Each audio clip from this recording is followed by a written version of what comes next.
দেখো বন্ধুরা, আমাদের চড়ক মেলার এই যে বাবা শিবকে এইভাবে বেঁধে রাখলো, তারপর তাকে ঘুরানো হবে।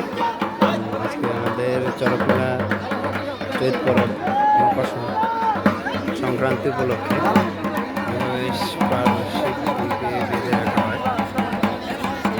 দেখা কার্যকর্তারা কীভাবে কাজ করছে এবং সম্পূর্ণ পূর্ণ করছেন। ওই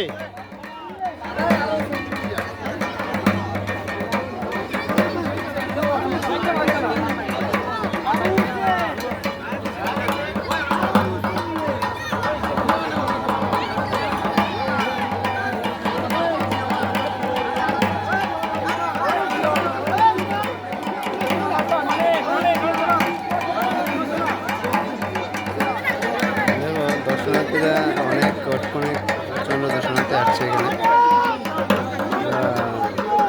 দেখার জন্য। এদিকে আমাদের কাকুরা নৃত্য পরিবেশন